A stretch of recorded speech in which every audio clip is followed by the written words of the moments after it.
you guys asked for, and it is here. My most updated tier list for all the styles in Volleyball Legends. I'll also be linking the tier list in my Discord server, so if you want to join that and make your own and maybe share, I would love to see other people's opinions because I value that a lot. But in this video, I try to yap a lot and explain why I place everything everywhere and add as much context and information I can, because Volleyball Legends is a position game with different game modes, so what might be good in one might not be good in another, and I try to explain why I place them where I do. But here it is, and be sure to subscribe. And here we are. I'm going to start out like I do every single time with just the greens and the blues characters that not too many people really use. And honestly, with the greens and the blues, I just disproportionately weigh having a high jump and high spike character at these ranks, because usually if you're rolling on to characters like these and you're still at the point where you're using greens and blues, a lot of times all you and all your teammates are really doing are just jumping and spiking. Although I do think Tanoko having a pretty high jump and a pretty high spike for a green is going to put him slightly into D tier. So, and just so you know, the farther they are left, I think that means the better they are. So if I put them more to the left, I think they're a little better than if I put them to the right. So you can think of this as Haibo, I think, is the best out of E, and Ojira, I think, is the best out of the D tier. Next, I'm gonna throw in Nichinoya. It is very sad. I was thinking of putting Nichinoya in E, but I feel like that's almost like disrespectful. He does still have high bump and high dive, and I feel like if you're like a low level player using him, you might get a little silly with those dives and stuff. And the speed is pretty good, although Kido can almost match him in speed. And honestly, Iwazini and Tsukishiwa are going up into C tier, and this is mostly because Tsukishiwa has a max jump, midway spike, and pretty good set. Like, he's an pretty all-round good character with a good block as well. He can do most of the better mechanics in the game very, very well. So for that, I think I'm putting him into C. And Iwazini's also going up there because he has a high jump and high spike. Although I think last time I had Iwazini at the max, I think now re-looking at it, I think Tsukishiwa I think is a little better. I think he's a little better. Now we're moving on to the reds, where I don't so much prioritize just being able to jump and spike anymore, although that is still going to be the most important mechanic because the game is very like spiker heavy right now. So, but not only spiker heavy, very well rounder heavy. So at first we have Sagafura, and then I think I'm going to put Kosumi in there. And then I think I'm also going to put Yamamute in here.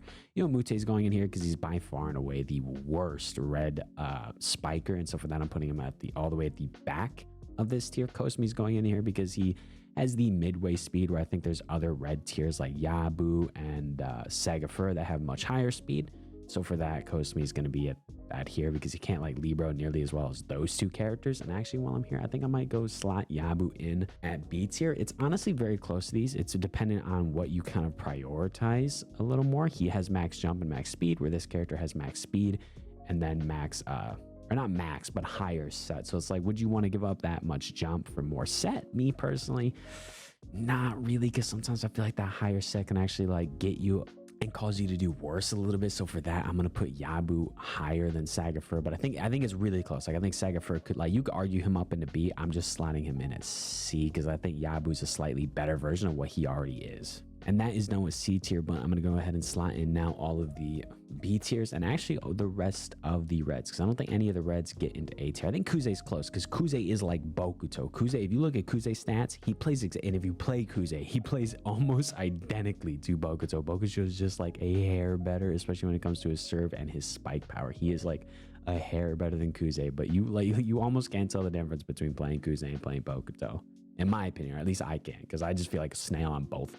Next, we have Azamina and Ushishima, and I think I'm going to put Ushishima before him because Azamina has about the same jump. I know he has a little like spike, but he has the significantly higher serve, so I think I'm going to put Azamina above Ushishima. I think it's very close. I mean, if you want that like extra spike and you're willing to sacrifice that much serve, I think then maybe you go Ushishima, but I think like at the lower levels, you're going to be getting so much off of serves. Like, if you're still using reds and stuff, you should be playing like a character maybe with higher serve. If it's like this narrow between the two characters, I would take the one with the significantly higher serve. But in my opinion, Kuze is the best red, and Yabu might be the best non-spiker red. So if you want to play spiker and you're using the reds, use Kuze. If not, probably go for Yabu. Maybe set with Yabu, but if you want to be more like a setter red, then go with Sagafura. And now we're moving on to the golds, where I think it's incredibly balanced. I actually do think the game does a bit of a good job at balancing a lot of these golds and reds. And the first one I'm putting in at Bokuto because, again, I do think the game is spiker heavy, so I'm putting like Bokuto in at the front of A. And then next we have Oigawa and Kageyama. I think these two characters are incredibly close, and it's going to come down again to preference between these two. I think their sets are moot. I think their serves are moot. Where I think it really becomes a difference is Oigawa has the slightly higher jump, but Kageyama is significantly faster. But I think jumping might be a little less emphasized on a setter, so for that reason I'm putting Kageyama slightly ahead. But Oigawa's upsides are that he has the slightly higher jump and he has a high enough block to almost act as a stuffed block stat, because when you hit Oigawa's block stat, that like 85-90% it looks like, when you hit that right there, and only a few characters have that, the ball really honestly goes straight down when it hits your block. But Kageyama has the higher speed, so I feel like, in my opinion, that makes Kageyama a better like backcourt defender and Oigawa a better against the net kind of blocking defender. But I think playing backcourt kind of defense is more meta in the game right now. So for that reason, putting Kageyama a little bit ahead.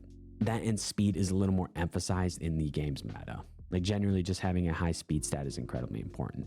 And so for that reason, Hirakumi's going at the back of A, just because he's like a defensive kind of Bokuto. They pretty much flip their block and spike stat, but I think most people are going to agree that you would rather have a higher spike stat than a higher block stat. Not that there's not a place for him. He's a really cool character, but he is definitely not Bokuto. I definitely think they should give him Bokuto's speed, make him a little more meta, but he is a blocker, so it's not super important for him. But it's not to say he's bad. I just think like he's definitely the worst seeker, especially when you consider Oigawa can do something very similar to Hirakumi, that Oigawa has a high block, but he has also so much else going for him too. And I know you might think we're done on the A tier, but we're actually not. We have one more little surprise appearance, and that is Kimura, of course, the secret that nobody really wants to roll onto. I'm not going to hold you. It's not that he's bad. He has a lot of maxed out stats. He has the high serve, high jump, max speed, set, bump, dive, all that. But his ability is probably the worst ability in the game. At least the worst secret ability. They took probably one of the worst. They took the worst ability, the super dive, and gave him a mini version of it. Not even a mini version of it. They pretty much just gave it to him. Like, it's still not very good. And you can see it, like when you roll Kimura, you're like, dang, I didn't get TSO. Like, no, I don't think anybody's out there trying to roll Kimura, man. Because one, I know they want to build him as more of a setter, but setters right now are so dominated by just TSK. If you're not running TSK, you're probably not really running a setter at the secret level, or at like the highest level, if you don't have a TSK. And Kimura's dive is very easy to miss. He's not a super offensive threat. He's not very good in the most played mode 2s. For me, I think Kimura is like between A and S. He's at the very top of A because he has a lot of maxed out stats, so he's still very good. Or at the very bottom of S. If I could have added a tier that was A+, I think I would have slotted Kimura in there, because I don't think he's on. I think he's clearly above these 4 godlies, but I think he's clearly below all the secrets. So he was always going to be tough to kind of place. And I know he's probably pretty good at like league play and stuff like that, but I think for the vast majority of players, for ranked grinding, all of that, he's not that good. And even if you're running like 4s or 6s a lot for some reason in ranked, if you can find a game, even if you're running those modes a lot, like I would still take a timeskip Hinata running Libro, because at least there's still a backcourt threat to score. Next, we have timeskip Oigawa, and I'm actually putting him at the back of S. And this tier list would look a lot different if it was pre-nerf timeskip Oigawa. And I know, what do you mean pre-nerf timeskip Oigawa? What they did is they changed his serve so that when you receive it, it actually bounces in the direction that you received it. So if you receive it left, it's going to bounce left. It's no longer going to send it way back out of bounds. I think that's a clear nerf to his serve that just came out last week. It makes him a little worse than what he was before.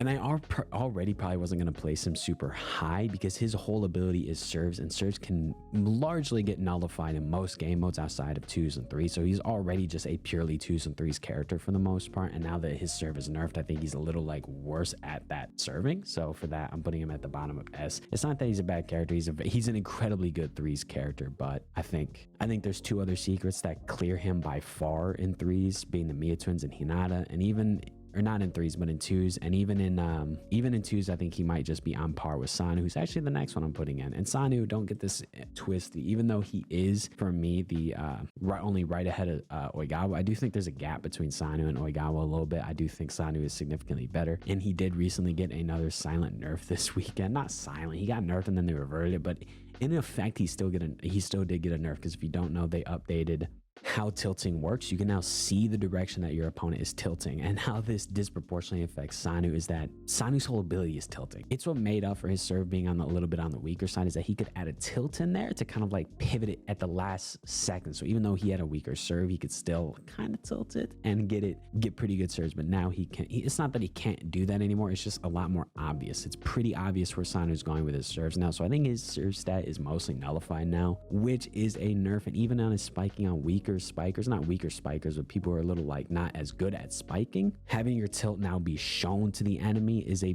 pretty big nerf to Sanu. I think at the highest level, his tilting in regard, or being able to see people's tilts in regards to spiking at the higher level, isn't going to be super crazy. Like, it's not going to like move the needle on him too much, but at the lower levels and broadly, I think it will, and it'll make him a lot easier to defend and predict where he's going to go, or not predict, but like literally see where he's going, especially since Sanu's tilts are kind of exaggerated. I definitely think they should keep the whole being able to see people's tilts in the game, but maybe take that away from Sanu so you still can't see Sanu's tilt, because that is like Sanu's whole thing. Like, his whole thing is being able to tilt and kind of, you know, you not really being able to tell exactly where the ball's gonna land.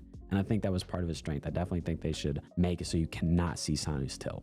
But don't get it twisted, when it comes to hitting the ball and attacking the backcourt, hitting angles nobody else can, Sanu is still the best. Like, Sanu is still probably the best just main hitter. Like, if you have to have anybody hit the ball, Sanu is still the best at it. And his ability is still like completely overpowered for attacking the backcourt. Nobody can attack the backcourt like Sanu. And I think between Sanu and now the rest of the S tiers, I think it is incredibly close. Like, I think there's maybe a 5% gap at most for any of these characters.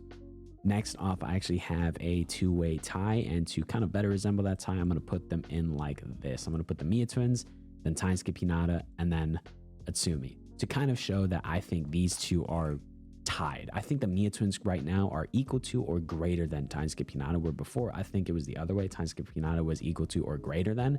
Then what really moved the needle for these characters is obviously the buff that the Miya twins just got to their serve, which is pretty good in twos. It's okay in threes and fours, I guess, but it's pretty good in twos. I think people are going to come up with some insane lineups. I'm going to see that. And I already thought the Miya twins were good before this update. The Miya twins have these stuff block. They can do a lot with that. They had the max jump and spike, just like Bokuto got.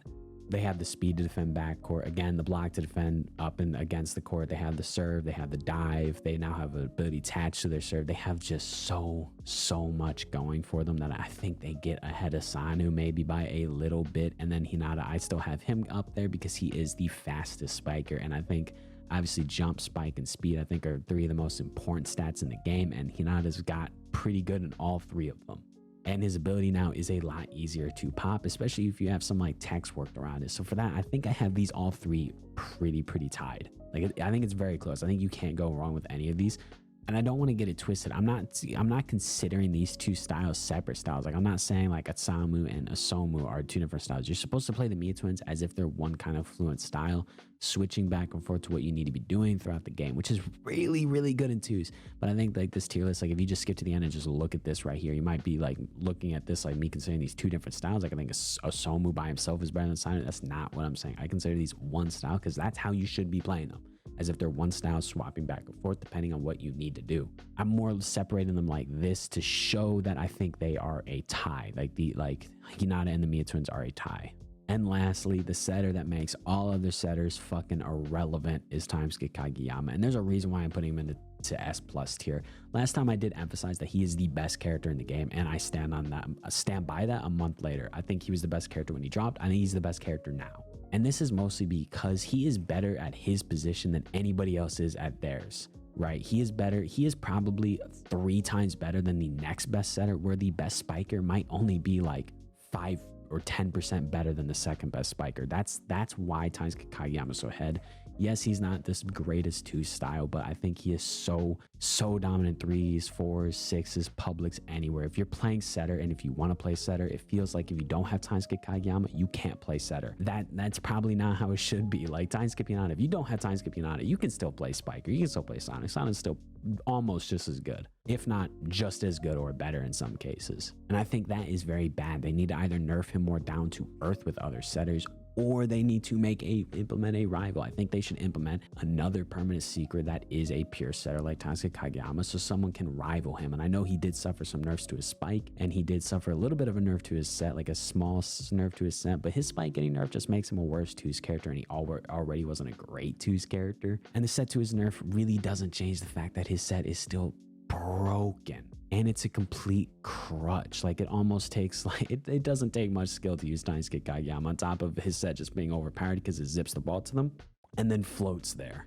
and it goes in a perfectly straight line. It feels like he almost has like 2 secret setter abilities in one. And what really decided for me to add a tier above S is that if you're playing 3s, 4s, or 6s, or anything like that, Publix, a team with Kageyama is significantly better than a team without Kageyama, all things equal. And that for me is what clearly makes him better.